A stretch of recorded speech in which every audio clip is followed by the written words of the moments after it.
Salut, je suis Maria du Mexique. Tout le monde m'appelait la fille en cristal parce que j'étais très délicate et je risquais toujours de me faire du mal.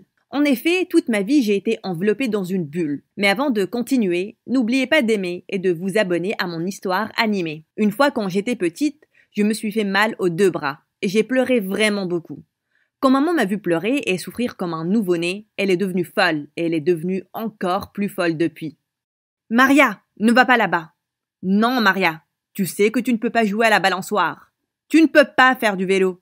Non, non, non! Quand j'avais 7 ans, maman a confectionné un bouclier de protection autour de moi. J'ai donc littéralement grandi dans une bulle. La vie n'était pas facile en vivant comme ça. Je n'ai jamais eu d'amis. Je ne suis jamais allée à des fêtes d'anniversaire, ou au cinéma, ni à la plage, ou faire du shopping. Mon monde se résumait à 4 murs, chez moi.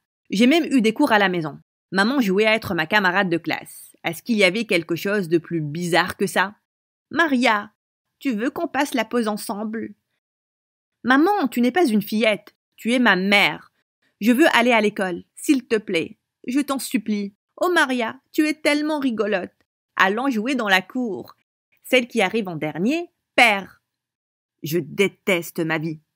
Les années se sont écoulées et maman a décidé de changer les modèles de la bulle et elle a mis de la climatisation dedans. Ma vie était ennuyante, très ennuyante. Et maman devenait de plus en plus folle. Un jour, quand j'avais 9 ans, maman a laissé la porte d'entrée ouverte. J'ai essayé de sortir, mais ma bulle m'a bloqué au milieu de la porte. J'ai été piégée là-bas durant 3 heures. Tous mes voisins m'ont vu et se sont moqués de moi. Mais quelque chose que je n'ai jamais vu dans la vraie vie s'est approché de moi. Un petit chiot. J'ai réussi à sortir ma main de la bulle et je l'ai touché. Le chiot a bavé sur moi. Et c'était le truc le plus dégueulasse et le plus excitant au monde. Bien entendu, maman m'a puni. Pas de télé pendant 1 semaine. Mais quand j'ai eu 13 ans, quelque chose d'incroyable est arrivé. Maria, viens ici.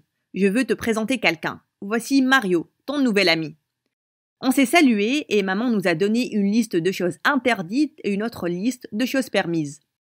Mais maman ne nous a laissé jouer qu'aux jeux d'échecs et aux puzzles. Et on ne pouvait regarder que des documentaires animaliers. Apprendre ou à laisser. Ça va aller, Madame Lopez, on fera avec. Et je le regardais comme une extraterrestre. La seule personne que je n'ai jamais vue de si près, c'était maman. Elle n'était pas très jolie. Mario avait une peau foncée et des yeux verts, et quand il parlait, il bougeait ses mains de manière exagérée. Il parlait presque avec ses mains. Mario ne voyait pas beaucoup de monde non plus. Peut-être que oui, mais sûrement pas comme moi. Mario est devenu mon meilleur ami. Avec maman, qui nous regardait tout le temps, on a inventé notre langage secret à travers le jeu d'échecs. Maria, je dois te dire quelque chose. Dis-moi, Mario. Je suis amoureux de toi. Et je suis amoureuse de toi aussi. Est-ce qu'on est en couple? Oui, on l'est. Mario et moi sommes devenus inséparables. On communiquait par télépathie. Un jour, maman a eu un très gros rhume. Mais grâce au sirop de tout, elle s'est endormie. Et oui, il était temps pour moi que je me rapproche de Mario. Psst, Mario, viens ici. Tu es sûr? Oui. Et c'est comme ça que s'est déroulé mon premier baiser. Qu'est-ce que vous pensez faire, vous deux? Mario Pinto Fresias, sors d'ici maintenant. Tu veux contaminer ma fille avec la peste? Non, maman, s'il te plaît. Madame Lopez, ne me faites pas de mal, s'il vous plaît. Et du coup, j'étais de nouveau bloquée derrière les barreaux de maman. Et je n'ai jamais plus revu Mario. Mon cœur était brisé, mais maman n'en avait rien à faire. Je suis devenue une adolescente très silencieuse. Je lisais les livres que maman m'achetait. Avec très peu d'options, j'ai créé mon monde parallèle à l'intérieur du mien. Quand je regardais un dessin dans un livre, je faisais en sorte d'entrer dedans avec mon esprit. J'étais dans la jungle, je caressais des éléphants, je me bagarrais avec des lions.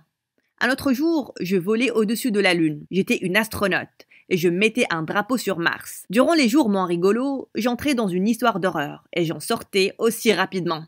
2 ans de plus se sont écoulés et personne n'est venu me secourir. Quand j'ai eu 16 ans, j'ai réussi à convaincre ma mère que je n'allais pas me briser en 1000 morceaux. Ma méthode n'était pas très conventionnelle. Maria Lopez, descends de la table tout de suite. Tu vas te casser la main. Tu sais déjà que tu es très délicate. Je ne vais pas descendre, maman. Je ne suis pas faite de verre. Assez, Maria. Tu es punie. Je suis désolée, maman. J'ai 16 ans. Tu ne peux plus me mettre dans une bulle.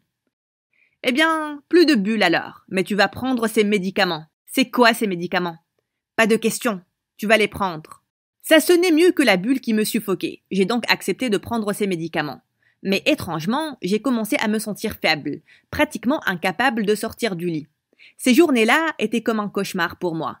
J'étais vraiment effrayée. Je ne savais pas ce qui allait m'arriver. Et maman devenait de plus en plus folle chaque jour. J'ai eu 17 ans et j'ai décidé de ne plus prendre mes médicaments. Quand maman les a amenés, j'ai été assez lucide pour commencer à les pousser à l'intérieur de ma bouche. Quand maman était partie, je les ai recrachés et je les ai cachés dans un bocal. Je me sentais mieux sans les médicaments, mais je ne voulais pas attendre davantage. Une nuit, j'ai décidé de partir. À la gare de train, j'ai fait une liste de tous mes rêves que j'attendais de réaliser et que je n'ai pu qu'imaginer. Voyager, faire du parachute, aller dans un parc aquatique, apprendre à nager et nager dans des eaux libres, faire une course de karting, essayer une nourriture exotique, me faire des amis, me venger de maman, tomber amoureuse, écrire un livre. Tous ces rêves semblaient impossibles puisque je n'avais que moi-même et mon sac à dos. Pour voyager, j'avais besoin d'argent. J'ai commencé à chanter dans un coin et avec l'argent que je collectais, j'ai pu partir de là. J'ai dansé sous la pluie, je me suis fait des amis. Je pouvais sentir ce que ça faisait d'être en vie. Enfin, la prison c'était fini. Un jour, j'ai escaladé une falaise et quand je suis arrivée, super haut, je sentais que je pouvais respirer en toute liberté. J'ai pensé à maman et tout ce qu'elle m'a fait rater en ne me laissant pas sortir de la maison. Je me suis dit que je n'allais plus jamais laisser personne m'emprisonner de nouveau. Et bien sûr, je suis tombée amoureuse. José, le guitariste avec une peau olive et des yeux couleur miel, très beau. On a passé un mois ensemble. Il était un excellent compagnon de voyage. Je ne voulais m'attacher à rien et à personne. Mais José ne pouvait pas comprendre et il est parti. J'avais ma liste de rêves à réaliser et c'était tout ce que j'avais en tête. J'ai voyagé et voyagé. J'ai fait des choses qui m'ont excitée.